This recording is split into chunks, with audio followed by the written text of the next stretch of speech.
band, different type of stretches. We utilize the lat, the shoulder, and the wrist. So I'll start off with the wrist one first off, taking the band down low. All right, the athlete will come in, he'll grab it, turn it around his wrist, reach out, lock the wrist, and then move it front to back for a series of 10 reps. From there, we typically like to go into where we'll grab it, and they'll take it now from behind, and they'll go here in this one, okay? Also, too, it's really good, we try to get them to have it on their digits, okay, really loosen up. A lot of guys, when they grab that bar, it's like they're trying to fight it, okay? To loosen up their fingertips so the bar can actually get up in better position up on their shoulders to create that better rack position. So to have them have it on their digits, coming up and holding that up in there.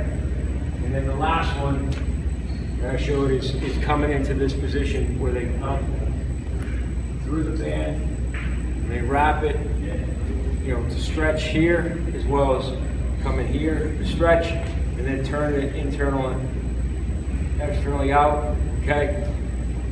Release it. So those are some of the different modes we'll utilize as they're going through their clean progression. Now with the clean progression, how I teach it, right? So as the athlete comes up to the bar, so basically we're telling them, have their position of their feet, okay, underneath. Basically we want it so it's hip width, and when they bring the bar in, we want the bar to be in as best we can, right in the middle of their shoelaces, and their grip, thumb width off, and we teach the hook grip, so they hook their thumb. And I also teach knuckles down. So as they grab that bar, hook grip the bar, knuckles down, okay?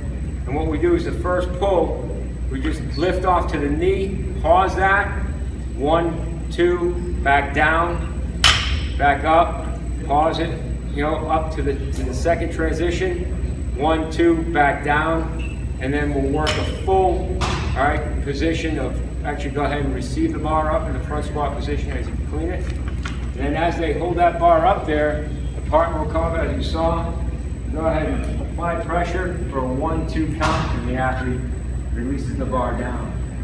And go ahead and drop it down. Okay? Problems, right? Where do they occur? Go ahead down, coach. As the lifter comes off, typically what we'll see is what we call a stripper pull. So the hips will rise first, all right? And the bar hasn't gone anywhere, correct? So what we try to do is teach them, all right, to try to move the shoulders and the hips, okay, together as one. So the bar stays in close, and that they learn how to pick the bar up, or squeeze the bar up off the floor as slow as they can to that knee position. Engage their lats, pull down, chest up, and as they take that bar off into that first lift off pull, bring it up to your knee, they pause it, and then set it back down. So the lift off position, relax for a minute, all right, is a great teaching tool to start and to slow them down so that they learn how to pull the bar correctly off the floor. Push through their feet, engage the lats. Also too, you'll see a lot of times when they do come in and they basically are picking the bar up without any tension. We try to tell them there's 5,000 pounds in this bar. At least imagine it to really engage their lats, engage that position so that they're not loose, all right, down in that bottom position. A lot of guys are loose in that position. They need to get as tight as they possibly can in that bottom position before they lift off.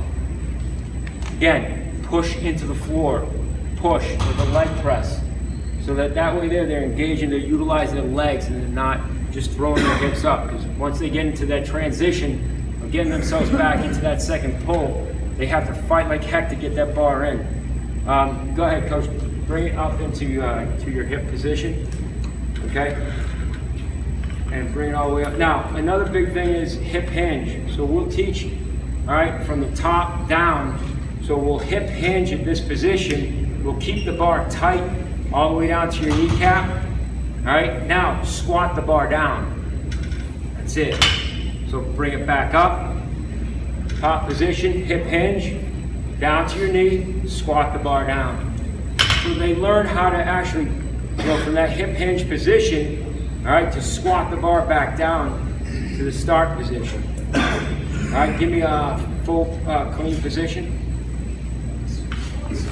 Okay, good. Now, another thing too is where their feet tend to go is outside, all right? So what we try to teach them is that when they receive the bar, to try to keep their feet, all right, always out, maybe one, jump outside, but they're not going all the way out into the black. So as they get into this position, what we'll teach them to do is just go ahead and get yourself jump into a front squat position with the bar right there on your shoulders. Yep, go right, no, yep, there you go. Come back up, jump into it, ready? Jump into the position, jump. That's it, come back up. One more time, ready? Jump. That's it, good, come back up, good, and relax. All right, so that right there, okay, tends to get them out of the starfish position of when they receive the bar, they're doing this. So they learn how to get themselves in this, and they stay in that position, come back up. It's kind of a hard one to explain to you, but that was the rhythm there on that one. Another good one to do with guys who are tight, especially in their elbows, their lats, and their fingers. These racks are great for it. You set the racks down, okay? You load it up. 400 pounds, whatever it might be, depending on the athlete. And what they do is they take it, so if the racks are set, take the pins down and set it up to about 6, and the guy would bring it up off the rack and he would just do front squat holds. Okay, front squat holds on the fingertips and just hold that position for a 5, 4, 3, 2, 1 count, set it down, and then go ahead on this side, go ahead and hit a full power clean. That way there to get the transition of holding it up and feeling that, those fingertips actually loosening up in that position of holding, that isometric hold in that front squat position. It's another really good one that we utilize for guys that are tight in that position. And then, the other problem that you see too is that the guys, when their timing is off, but they're not able to get, that transition down like we saw with my one guy with Haney.